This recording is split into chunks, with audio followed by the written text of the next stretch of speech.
Hello everybody, I'm Mikey and welcome to the first ever video edition of our Friday Let's Talk.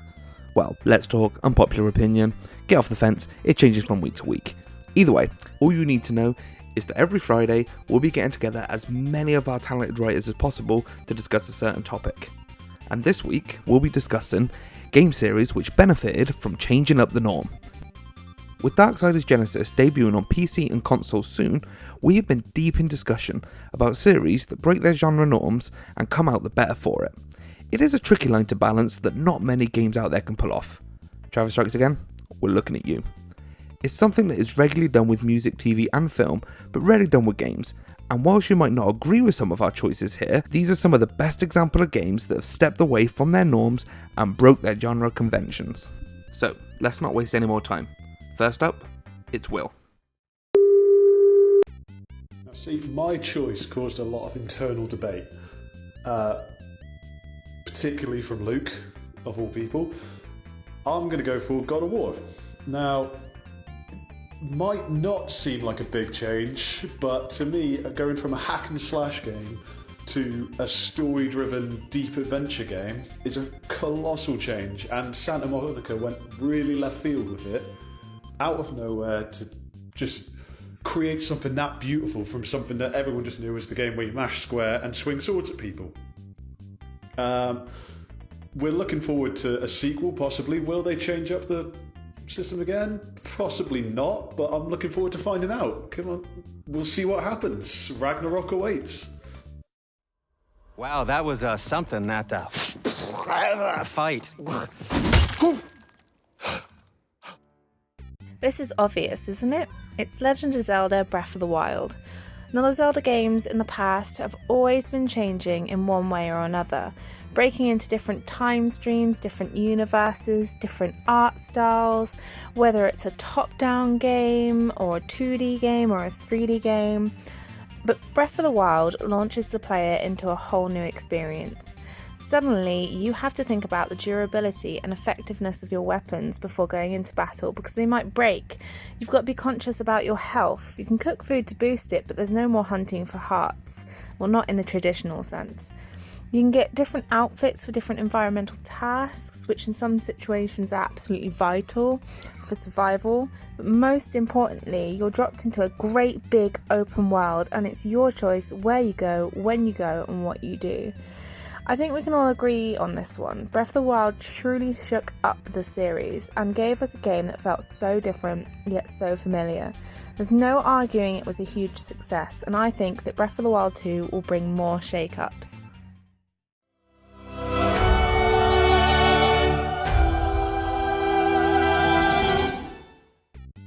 For the best example of a game franchise changing their genre, you need look no further than Assassin's Creed Origins. Boring title aside, the move from semi-open world stealth game to fully open world RPG was a resounding success for the stagnating franchise. All the Assassin's Creed games after 3 were great, but I always felt like they weren't making the most of their interesting and detailed maps. The ability to fully explore every nook and cranny of the interesting parts of ancient Egypt, from the Great Pyramids of Giza to the Pharaohs of Alexandria, cannot be understated.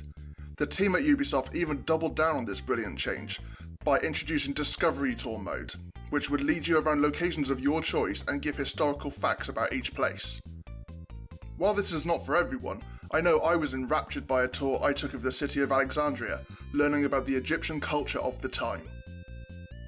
This was also replicated in Assassin's Creed Odyssey, and both of these games should absolutely be on your radar, as they serve as brilliant examples of games that change genres, benefiting their franchise tremendously in the process. Our brotherhood is the only hope. Well, I was going to pick God of War, but Will already took that. Thanks, Will! All is good though, as it now allows me to discuss Grand Theft Auto.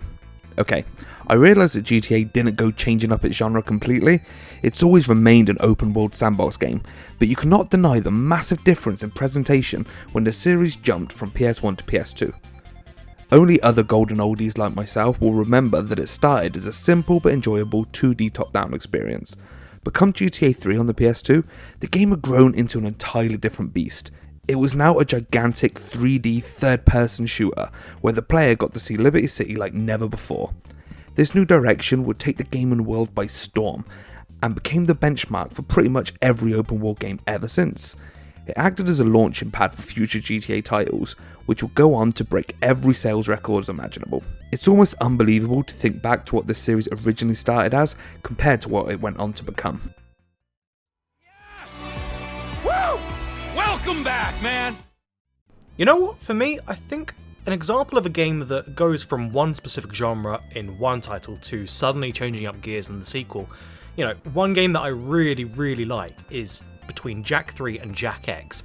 That transition from becoming a very sort of action-focused platformer game into this frantic, heavy metal-clad kart racer is just a weird but oddly wonderful transition that just really works. I mean, to this day I still replay through Jak X more than I do the original trilogy of Jak and Daxter, and, it's a game that I've been wanting to platinum for a while now on the PS4. And I can't say that about many kart racers, let alone sequels or even racing games. So, hats off to you, Jak X. Sounds like they had you dead to rights. How did you survive? Spec Ops Alive is one of those games that break away from the norms and just give people a mind-blowing experience. Instead of being a standard cover-based shooter with a brown color palette, well, yeah, it's that, but with a decent twist. As the game progresses, it constantly berates you and makes you feel like trash due to the fact that you're killing people. All the mindless killing in most shooters is critiqued here, and my favorite example of it all is a loading screen that pops up in the game that asks you if you feel like a hero or not. Though everyone and their mothers know about this twist now, it's not that impressive when you compare it to games like Nier Automata or Undertale. It showing up in a seemingly generic shooter really took us back for a minute. Another game is Metal Gear Solid 2. It's another example where it essentially tells you that the player and the fan base are wrong, and they're wrong for wanting like your old hero back, because all the promotional material back in the day was of Snake.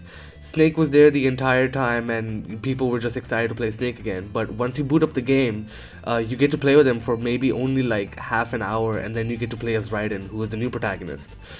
People didn't really like Raiden at the time, and they didn't like Metal Gear Solid 2 as a whole in general, but over time people really started to appreciate it for its commentary on fan culture, the internet, and its overall fourth wall breaking style of storytelling.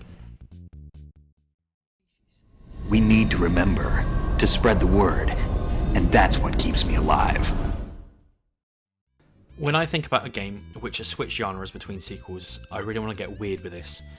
Both of these games were developed and published by Atlus, and they are Persona 5 and Persona 5 Dancing Star Night. One was released in 2016 on the PlayStation 4, and the other was released a couple years later on the PlayStation 4 and on the PlayStation Vita. One of these is a stellar Japanese role-playing game which brought together anime visuals, a deep narrative, fantastic combat, and an incredible soundtrack. Now, if you've never seen any of my streams, or this could be the first time that you've heard my voice, it's going to be a shock to know that I absolutely adore rhythm games. Atlus have managed to make this deep JRPG experience translate to a rhythm game which complements the original game so well. There's even a storyline. While it's not as deep as the games it's based on, it helps to expand the game's world. And without ranting about what's on offer with the story, instead of fighting monsters, you have to have a dance-off, which is, that's fantastic, right? There are currently 3 rhythm games out at the moment based on Persona 3, 4 and 5. And what I love about these games is that they expand upon these worlds which I've just fallen in love with, and they help to keep my mind occupied while rocking to some very weeby music. Now, if this sounds like something that you're interested in, just go and try them. They're cheap enough, they're out there. Just do it. My final note here is Futaba Sakura, she's my queen. Thanks for that, Cole. I may go get my groove on now. God, I sound old. Anyway, that was our very first video version of our Friday Let's Talk. Again, or unpopular opinion, or get off the fence. Really not sure. It changes every week, but you'll be along from the ride from now on. And don't forget, for more videos like this, to make sure you're subscribed right here on our YouTube channel. And for all the latest news and reviews, make sure to check out respawning.co.uk. We'll be back again next week. Take it easy.